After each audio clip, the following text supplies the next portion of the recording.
25 আইপিএলে 10টি দলের হয়ে 10টি প্লেয়ার কিন্তু দুর্দান্ত পারফরমেন্স করতে চলেছে।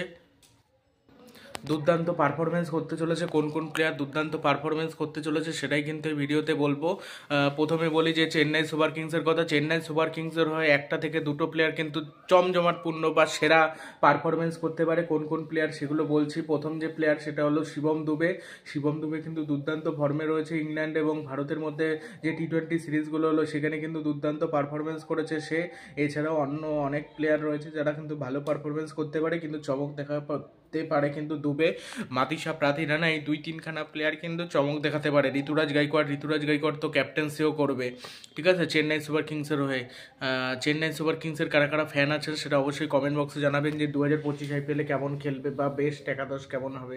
এরপরে বেস্ট একাদশ নিয়ে ভিডিও দেওয়ার চেষ্টা করবো, বা আইপিএলে যেসব আপডেট আসবে সব কিন্তু দেওয়ার চেষ্টা করবো। এই গেল চেন্নাই সুপার কিংসের কথা।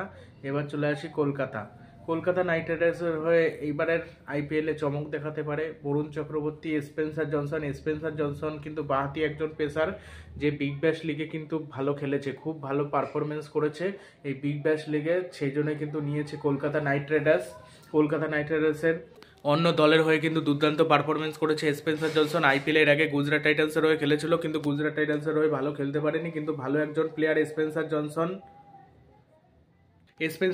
কিন্তু ভালো প্লেয়ার। এই জন্য স্পেন্সার জনসন কিন্তু আইপিএল কাঁপাতে চলেছে, আর বরুণ চক্রবর্তীও কাঁপাতে চলেছে। এই দুজনে কিন্তু ভালো খেলবে বলে আমার ব্যক্তিগতভাবে মনে হচ্ছে।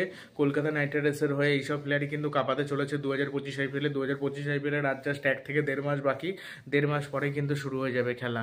আর মুম্বাই ইন্ডিয়ান্সের হয়ে 2খানা প্লেয়ার কাঁপাতে চলেছে, সেটা হলো 1 নম্বর প্লেয়ার তিলক বর্মা তো খেলবেও। তিলক বর্মা খেলবে এবং বর্তমানেও দারুণ ফর্মে রয়েছে। কয়েকদিন আগেই হলো ইংল্যান্ডের বিপক্ষে সেকেন্ড যে টি-20 ম্যাচটা হলো ওই ম্যাচে কিন্তু একাই কিন্তু ম্যাচ জিতিয়েছিল তিলক বর্মা দুর্দান্ত লেভেলের ব্যাটিং করে।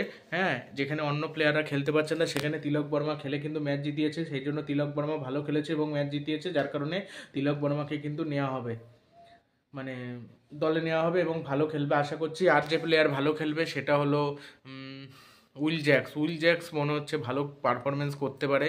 উইল জ্যাক্স অথবা রায়ান রিকলেক্টন।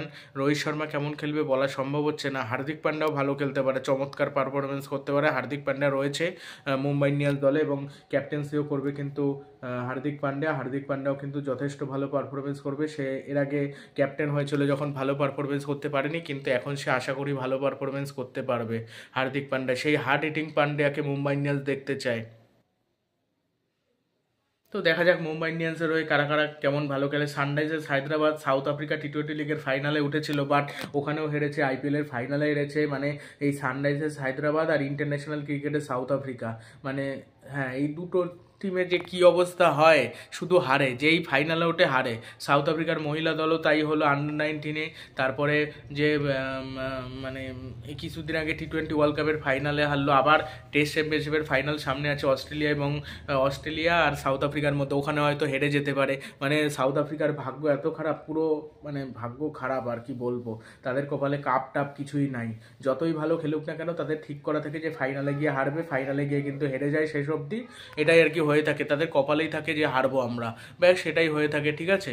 তো এই হলো ব্যাপার। তো দেখা যাক এখন কি হয়, কোন প্লেয়ার কি মানে এটা তো বোঝা মুশকিল যে কোন প্লেয়ার কোন সময় যায়, কোন দলে যায়, এগুলো একদম বোঝা মুশকিল। আবার ট্রেড উইন্ডো যখন খুলবে তখন এক দল থেকে অন্য দলে যাবে। আর সানরাইজার্স হায়দ্রাবাদের হয়ে ট্র্যাভিস হেড অভিষেক শর্মা এই দুই ব্যাটার কিন্তু কাঁপাতে চলেছে আন্তর্জাতিক ক্রিকেটে। যে আইসিসি র্যাঙ্কিংয়ে 1 নম্বর এবং 2 নম্বর পজিশনে রয়েছে, সেই পজিশনে মানে সেই দুটো প্লেয়ারই কিন্তু কাঁপাতে চলেছে, অনবদ্য খেলতে চলেছে। আর প্যাট কামিন্স খেলতে পারবে না চ্যাম্পিয়ন্স ট্রফি, এবং আদৌ সানরাইজার্স হায়দ্রাবাদের হয়ে ক্যাপ্টেন্সি করতে পারে নাকি এটা নিয়ে একটা সংশয় রয়েছে। তার কারণ হবে না কেন, মানে সে একজন ভালো প্লেয়ার, ঠিক আছে, সে একজন ভালো প্লেয়ার। হ্যাঁ, তারপরও সে যদি না খেলতে পারে তাহলে তো সমস্যা। মানে ভালো প্লেয়ার, চ্যাম্পিয়ন করা প্লেয়ার, কিন্তু সে যদি চোটের কারণে খেলতে না পারে সেটা একটা সমস্যা। আর আমার যতদূর মনে হচ্ছে পাঞ্জাব কিংসের হয়ে ভালো খেলতে পারে শ্রেয়াস আয়ারকে অনেক টাকা দিয়ে কেনা হয়েছে এবং সে ভালো খেলবে বলে আমার ব্যক্তিগতভাবে মনে হচ্ছে। রিকি পন্টিংয়ের সাথে কিন্তু খুব সম্পর্ক ভালো, সেই জন্য ভালো একটা খেলার একটা ভালো মতো সম্ভাবনা রয়েছে। এখন দেখতে হবে কেমন পারফরমেন্স করে সেখানে গিয়ে, ঠিক আছে। তো দেখা যাক কি হয়, কোন প্লেয়ার ভালো খেলে বা খারাপ খেলে। পাঞ্জাব কিংসের হয়ে আর একটা শ্রেয়াস আয়ারই কাঁপাবে। চাহাল কিনেছে, চাহালও ভালো খেলতে পারে, চাহালে বর্তমানে খেলার মধ্যেই নেই।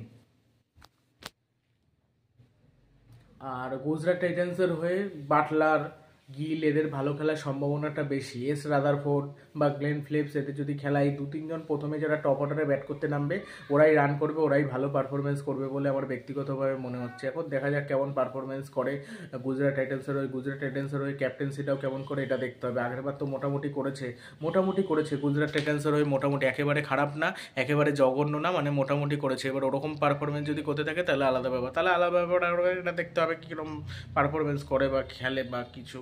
ঠিক আছে, তো দেখা যাক কি হয়। কি যে হতে চলেছে এটাই বোঝা মুশকিল, মানে।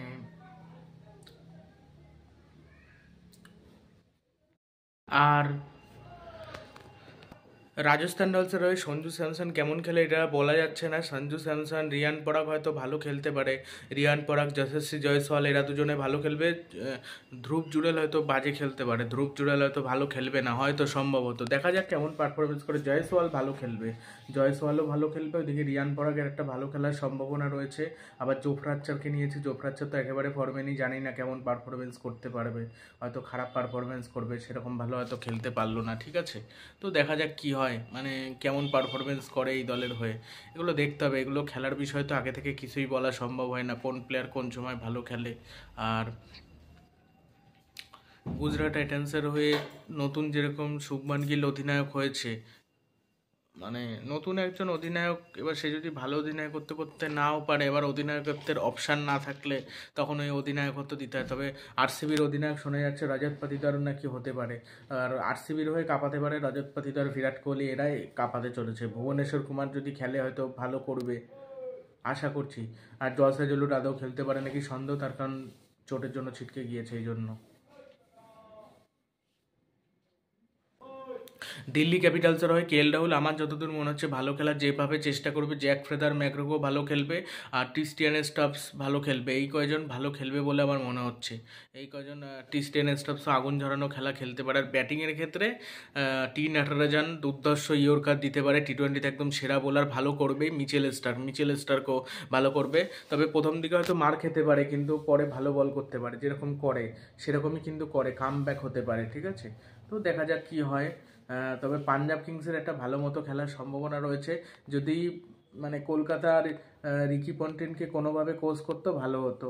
আর সঞ্জু স্যামসন আর রাহুল দ্রাবিড় একসাথে কীরকম কাজ করে এটার ওপর অনেক কিছু নির্ভর করবে। রাজস্থান রয়্যালসের ভালো খেলা বা খারাপ খেলা অনেক কিছু নির্ভর করবে।